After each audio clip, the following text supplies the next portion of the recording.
hyperspectral imagery.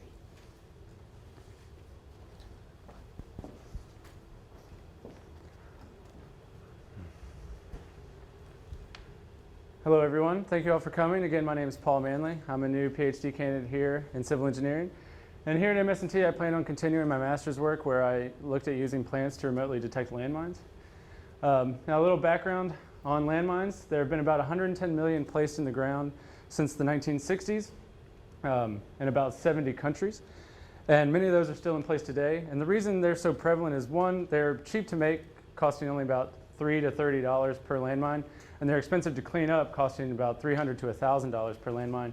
And two, people don't tend to go back and pick up their landmines once their war or conflict has ended.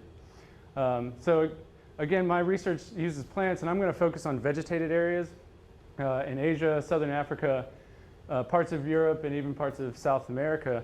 And in these regions, people need to farm the land in order to survive, and they are under the constant threat of stepping on a landmine. And of the victims annually that are either killed or maimed by landmines, half of those tend to be children who are more likely to succumb to an explosion based on their proximity to the blast. Now with this figure of 110 million, it would take about 1,100 years in order to clean up all of these, and I want to speed up that detection rate. And the way I want to do that is with a process called hyperspectral imagery. Now what hyperspectral does is it can measure the sunlight that's reflected off of plants, and it can tell you whether or not a plant is stressed. Farmers have been using this technique for a while. They can hire a drone or an airplane to fly over their crops and say which parts of their crops need attention. I want to translate that technology to landmines. And the way that's possible is the fact that, again, these landmines are cheaply made.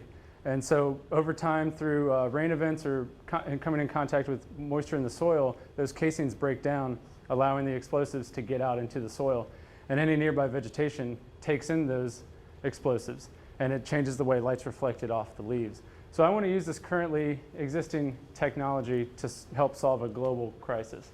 And maybe even one day scale this down to a handheld device, such as a phone, as many people have phones, and just make this technology more accessible to the people. So my overall objective is to make landmine detection both faster and safer in order to save lives. Thank you.